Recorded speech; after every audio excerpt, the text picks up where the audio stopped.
Sheikh, I have a question. I am an expat. I'm an Indian, and I work here in Saudi Arabia. And Alhamdulillah, I've been keeping the beard, which is kind of, my wife likes me to have a very big beard, long beard, and always tries grow it as long as possible, and Alhamdulillah. But I work in a corporate, and I go visit a lot of customers. No one says anything, but can I trim? And if keeping a long beard is it mandatory? If so, why people here in Saudi Arabia, they all trim and they don't have all long beards? Okay, first of all, as Muslims, we do not take a country or a people as a role model because they are fallible. They make mistakes. You can't come and say, why do the country of so-and-so smoke or have nightclubs? They're Muslims. Why do their women don't cover? Who cares? They're not messengers of Allah.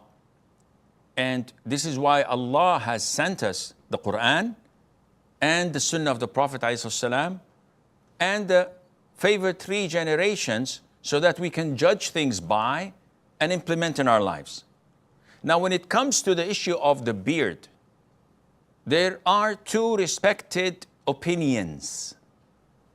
One is that we must leave the beard as it is, not trim it, not shave it, not do anything but honor it by brushing it, combing it, perfuming it, maybe sometimes put some creams on it, no problem in that.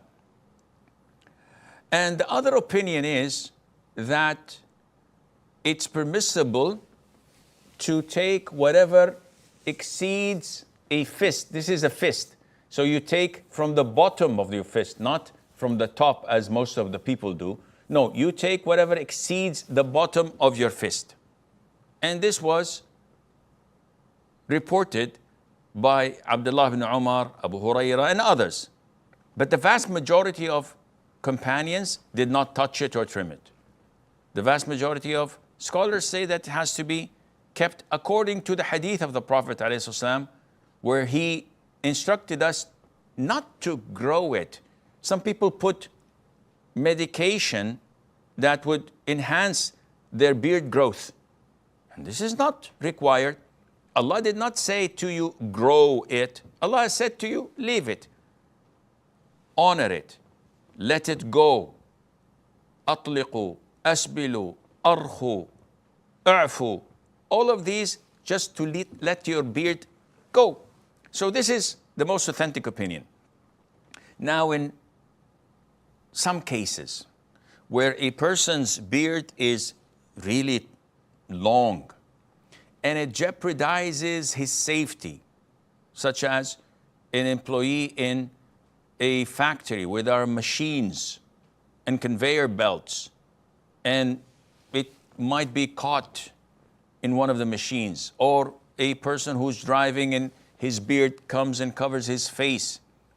Or sometimes, as I've seen this with some brothers, when he eats, it's too long that it comes within the food and he eats his own hair. It might be funny, but it's irritating.